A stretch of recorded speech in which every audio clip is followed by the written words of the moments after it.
Hey, eighth graders, Catlin here with your help for lesson 4 cool down. We're looking at these balanced moves that we can perform to equations where it doesn't change the value or doesn't make it unbalanced, but it's a fair move. Things like distributive property, adding things to both sides, subtracting things to both sides, multiplying things on both sides, dividing. So, all of the operations, as long as you do it to both sides properly, then they're fair moves.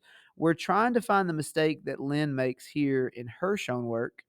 We're going to find the error and what the answer should have been if she'd done it correctly. All right. So let's see if we can find the errors in her solution as she worked it out. So the first thing that I'm noticing that Lynn does, it's right off the get go. She's like, I want to make a mistake from the beginning, doing 4 minus 17 and getting 13. This should and this is a fair move. Like what she's trying to do is okay. Like we can combine like terms anytime like this, but it should equal negative 13 inside. So that's a mistake, which kind of throws a lot of other things off along the way. Like if that was negative 13, this would be negative 26x. And then over here, a lot of people think this might be wrong, but negative 24 plus 7 actually is negative 17. That's okay. That wasn't a mistake. The other mistake that's made is kind of a little bit later, right here in this next step. Whenever they try to get rid of the 26 and the 8.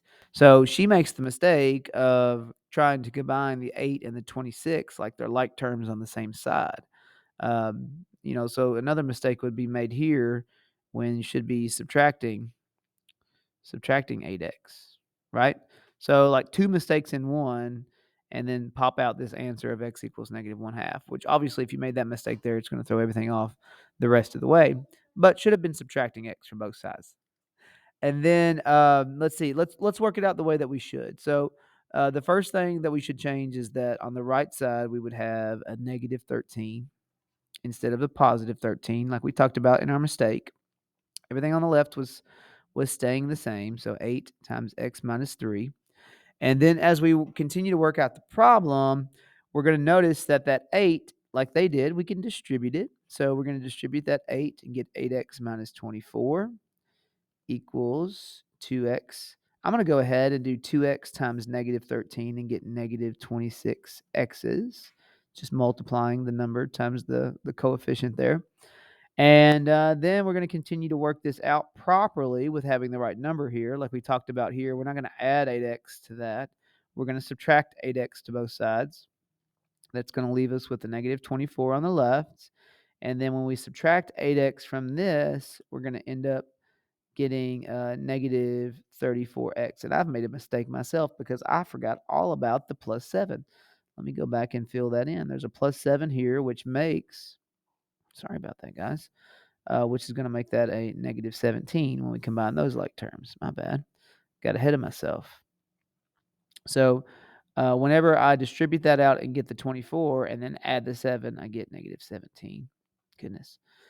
Losing my mind, guys. So 8x, whenever we subtract that from both sides, we're left with negative 17 equals negative 34x's. And then our last step is to divide both sides by negative 34. So to find our x, we've got to do negative 17 divided by negative 34. And luckily, 17 is half of 34. So she was close. It's not 1/2 though, because a negative divided by a negative is a positive. We should get positive 1/2 when we work that out. And that's what our answer should look like. Sorry for all the mess over here and not really explaining why that's a 17 very well, but I kind of talked about it over here. So I think we'll be okay. It is a half as your solution. It Excuse me, it can go in and work and make both sides equal the same thing. It is our solution, and no mistakes were made in our shown work other than the fact I left out a number completely, but I did fix it. So y'all have a good one, and I'll see you tomorrow.